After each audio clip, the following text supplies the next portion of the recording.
a bit weird, isn't it? A journey home to remember on the hottest day of the year. Above ground, it's a pleasant evening for a stroll. But down here, in the dark, it's a long, hot walk that isn't much fun. The train stopped at 5:30 and I didn't get out at St John's Wood until just before 9 o'clock. We've all had to queue on the tube, but few of us have had to queue quite like this. Nearly 800 people have been stuck on 2 Jubilee Line trains between Baker Street and St John's Wood. Finally, the light at the end of the tunnel. The ordeal for passengers is over. They can stop sweating, but transport bosses might not be able to. At the time, it's not nice, and it's really annoying, and you just think this really should not be happening. Unfortunately, you just kind of expect these things on the tube sometimes. Transport for London has confirmed the service that broke down was one of 2 special Diamond Jubilee trains. It was very unsatisfactory last night. We're very sorry to people who were delayed on the Jubilee Line. We had a train with a major failure, and when we tried to push it out with the second train, the failure replicated itself in the second train.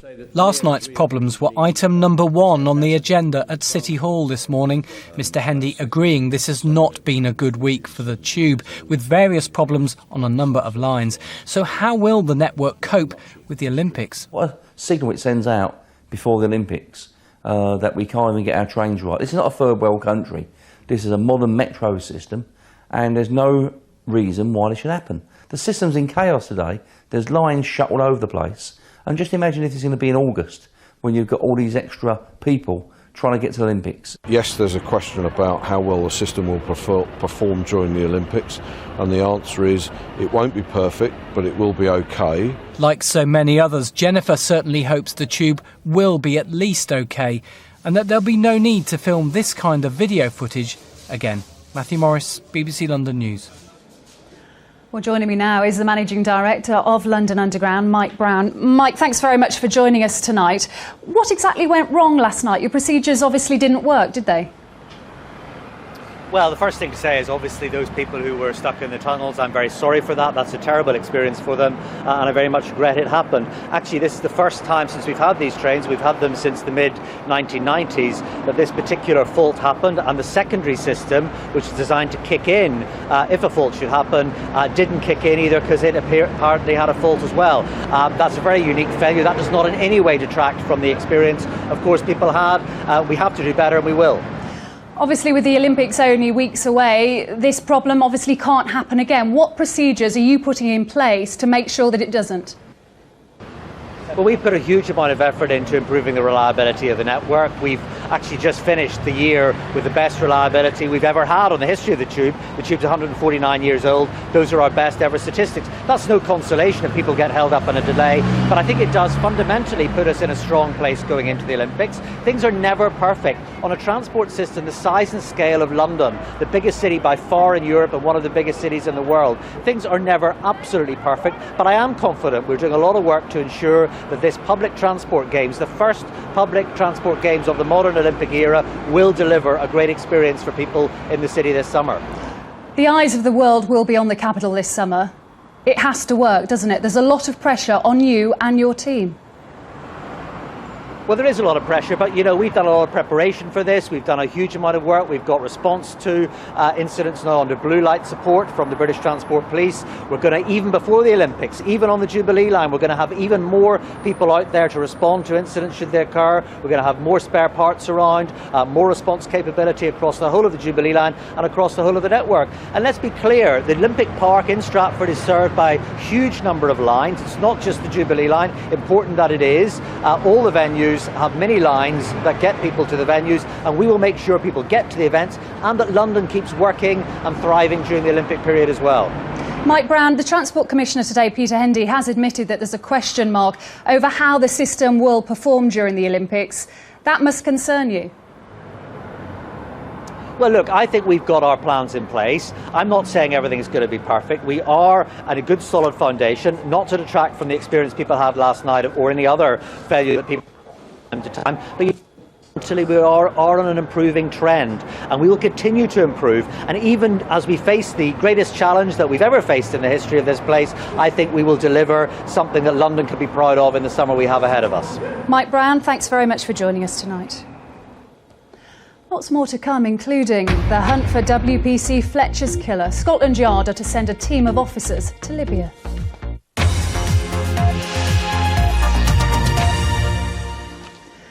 Police in southwest London are urging parents to be vigilant following reports of 2 attempted abductions of children in Kingston. Officers have been patrolling local schools to reassure the public. Well, let's get more on this tonight from Robin Punt, who's outside one of the schools. Robin, extremely worrying. What more can you tell us? Well, this is Knoll Mead Primary School. It's just off the A3 in Kingston. Police say a boy here was grabbed by a man. The boy managed to break free and raise the alarm. The attack here was the second of 3 attacks to take place in the space of just 4 days across the borough. The first of those happened at another primary school just a few miles away. A reassuring sight, but nevertheless one no parent wants to see. At Grand Avenue Primary in Surbiton in Kingston upon Thames, boys and girls arrive and leave under a watchful eye. Not just today, but until half-term, until the police, parents, teachers are satisfied the school run is safe. My reaction was quite personal and thinking, you know, thank God I'm always here to pick up my daughter and I make sure she's in school in the morning. And I was thinking about the children who's actually, some of them who's walking here on their own and so on. And I was thinking how that is. What sort of conversations have you had with your daughter about what's been happening? Do you think the children are worried? I don't think so. Maybe the older children. But I think my girl's so young that she doesn't realise what the dangers actually are. The head teacher says she's proud of the way they look after children here. In fact, the school's latest Ofsted report goes out of its way to say that children know exactly what to do if they feel unsafe. And when a little girl who was standing just next to a drinking fountain round the corner near the main entrance was approached by a stranger, those high safety standards were put to the test. That incident at Grand Avenue Primary took place on the 17th. A white man in his 20s, possibly accompanied by a woman, approached a girl who ran off and told teachers. 4 days later, the 21st, Knoll Mead Primary, 2 miles away, a white man in his 20s grabs a boy. He breaks free, unhurt. Later, on the same day, in the Worcester Park area, a white man is cycling between vehicles outside a school. He rides off. Police say the incidents may or may not be linked. What can you say to parents and children within the borough to assure them that school is safe at the moment? I think we've always been assessed very well by Ofsted as having good safeguarding procedures in place in our schools in Kingston, and that hasn't changed. I think everyone is feeling like 3 attempts in 4 days. It's really someone is on a mission, you know, someone wants to do something, and that's a huge concern. Police want to raise vigilance, not cause alarm. The investigation into what's happened across Kingston is at an early stage. And Robin, police are urging people with more information to get in contact with them tonight, aren't they? They are. They also want to point out that no child has actually been abducted and therefore school is a safe place to be. But if anyone has any information about any of those 3 attacks over the space of that 4-day period, they can call Kingston Police on 101 asking for Operation Orchid, or there's 0800 555 111, and that's the Crime Stoppers number. Robin Punt, thanks very much. A woman with rabies who was apparently turned away twice from hospital is in a critical condition tonight. An investigation is now underway at Darrett Valley Hospital in Dartford. The woman was bitten by a dog while on holiday in India. 5 other people have been vaccinated as a precaution. Sarah Smith has more. It's more than 100 years since anyone's caught rabies in this country, our strict quarantine laws driving it out. But there are still 55,000 cases worldwide each year, more than half of those in India. The culprits for passing it to humans, usually dogs. A dog bite was the cause of this case. Now staff at the Darrett Valley Hospital who dealt with the patient have been vaccinated, although the Health Protection Agency says infection is extremely unlikely. There's no recorded cases of laboratory-confirmed rabies being transferred from person to person, so there's no risk to the public. What we have been doing is, with the immediate family who helped in the patient's care, we have been giving them a vaccination. Now, the risk is extremely low for them, but we simply are very cautious and precautionary. Rabies is a viral infection which targets the brain and nervous system. As well as fever, it causes hydrophobia, an irrational fear of water. It can also bring on hallucinations, and at the moment there's no effective cure. What happens is the virus gets in at the point that you get bitten. The virus then travels up the nervous system and the virus heads to the brain. Once the virus gets to the brain, it starts causing damage to the brain.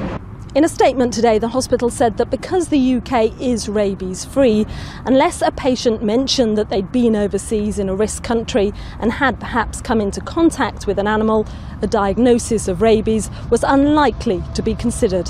Nevertheless, an investigation into what did happen in this case is now underway. As an island, Britain has had a natural advantage keeping rabies at bay. In 1976, this government ad reinforced the importance of vigilance. So don't let selfish sentimentality tempt you to smuggle any animal back into Britain. Keep rabies out, because rabies kills people. This is one of only 4 similar cases of rabies in this country since the year 2000, all caught from animals overseas. Sarah Smith, BBC London News. A team of Metropolitan Police officers is to fly out to Libya to continue an investigation into the murder of WPC Yvonne Fletcher, the Prime Minister announced today. The 25-year-old was shot as she policed an anti-Gaddafi demonstration outside the Libyan embassy in London. Well, let's get more from our political correspondent, Carl Mercer. This is a major step forward, isn't it, Carl? Yeah, well, the Met Police certainly think so. Tonight there's a statement put out from them, the head of the Counter-Terrorism Command, saying today's announcement is significant and saying the Met has never lost its resolve to solve the case and bring justice for Yvonne's family. The announcement, of course, follows this meeting at Downing Street between the Prime Minister and his Libyan counterpart, Abdurrahim El-Taib. Mr Taib telling the Prime Minister this was a case that was very close to his own heart because he actually knew people who were on that same demonstration at which Yvonne Fletcher was shot dead back in 1984, and promising, because of that largely, that his country would work very closely from now on to help solve the case. And what reaction has there been tonight to this news? Well, first of all, from the Prime Minister, saying it's a really positive step forward, he described it as, and saying he was absolutely delighted the two countries would now be working closer together. But we've also spoken to MPs who've been campaigning around the case. This is what they had to tell us earlier. I'm extremely delighted, and it shows that the Prime Minister has obviously done a very effective job in negotiating with the Libyan authorities for the Metropolitan Police to be able to go back to Libya. Their access to that country had been thwarted for many years by Colonel Gaddafi, and I'm absolutely delighted. Yeah, we also know that as well as that meeting at Downing Street, there were meetings between James Brokenshire, the Home Office Minister, and some members of Scotland Yard with Mr El-Taib today, talking about the case and presumably discussing details of when they will be going over to Libya to carry out their investigations. We know there are individuals in Libya, including those who were close to Gaddafi, who were based in London at the time, who said they will cooperate. Previously, the Libyan government had said, you can't come over here and talk to them. The Met now clearly have the green light to go ahead and do that. Interesting, Carl. Thanks very much for that update. There have been calls in Parliament today for tougher sentences for rogue scrap metal dealers. It comes after a rise in the theft of memorial plaques, including one for the father of Croydon MP, Gavin Barwell. The government say it's something they're actively considering. I know the government took some action in relation to the scrap metal industry in the last legislation, but could we have a debate on what other measures might need to be taken, in particular the point raised by my honourable friend for Warrington South at PMQs yesterday about whether this should be an aggravating factor in sentencing. Yeah. 2 investigations are underway tonight after an explosion on a busy street in London. The blast on Edgware Road last night left one woman with what police describe as life-changing burns. She was walking near to a manhole cover when it apparently exploded. It's now being claimed that there have been similar incidents in the same spot. Nick Beek has more. Badly burned, bloodied and in shock. This was taken just seconds after the blast. A passerby offers water and comfort to the woman with the worst of the injuries, said to be 35% burns. They were caused by the most freakish of accidents. An explosion under the pavement blasted this manhole into the air as people walked along Edgware Road early yesterday evening. Omar was at his friend's house down the road. We had this massive blast and we first thought it's a bomb or a car collision, so we came off and there was a woman sitting there and this thing went off. Today though, anger amid claims this has happened before. We had a very, very heavy explosion where the lid hit the roof and a gentleman while he was shopping hit his head when he was bleeding. And Alex, who owns the buildings next door, also saw what happened yesterday. Since 2006, they come, work here for a couple of days and then move on. They don't fix the actual problem that we've been having until now. Because if they had fixed it, then this explosion wouldn't have happened yesterday. Well, the National Grid, which carries the gas supplies under our feet, as well as the company UK Power Networks, which delivers the electricity, have repeatedly told us today that this blast was not their fault. So, what did cause it? Well, an independent source at the heart of this investigation has told us that they believe it was caused by a build-up of gas, which was ignited by an electrical fault. Tonight, the Metropolitan Police and the Health and Safety Executive are both investigating. A second woman suffered burns and a third had minor injuries. My heart was bleeding to them because what happened to them, you can't expect it to happen in London. Especially with the Olympics coming up, you don't want people to be unsafe walking. UK Power Networks wouldn't be drawn on today's claims of previous explosions here. The National Grid said their records show the last problem was in 2005. Whatever the issue, people here say they won't feel safe until it's finally fixed. Nick Beak, BBC London News. Still to come on the programme tonight. Love on a Branch Line, the volunteers who've brought the Age of Steam back to Essex.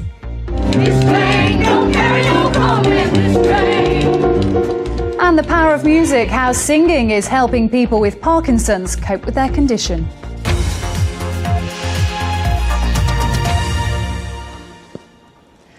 We all know that the cost of living is the highest here in London, and now there's concern that many parents are struggling to meet the cost of their childcare. A survey of 400 nurseries in the capital found cuts to funding and a squeeze on family incomes are creating a situation where some may be forced to close. Mark Ashdown has more. And a bit of sugar.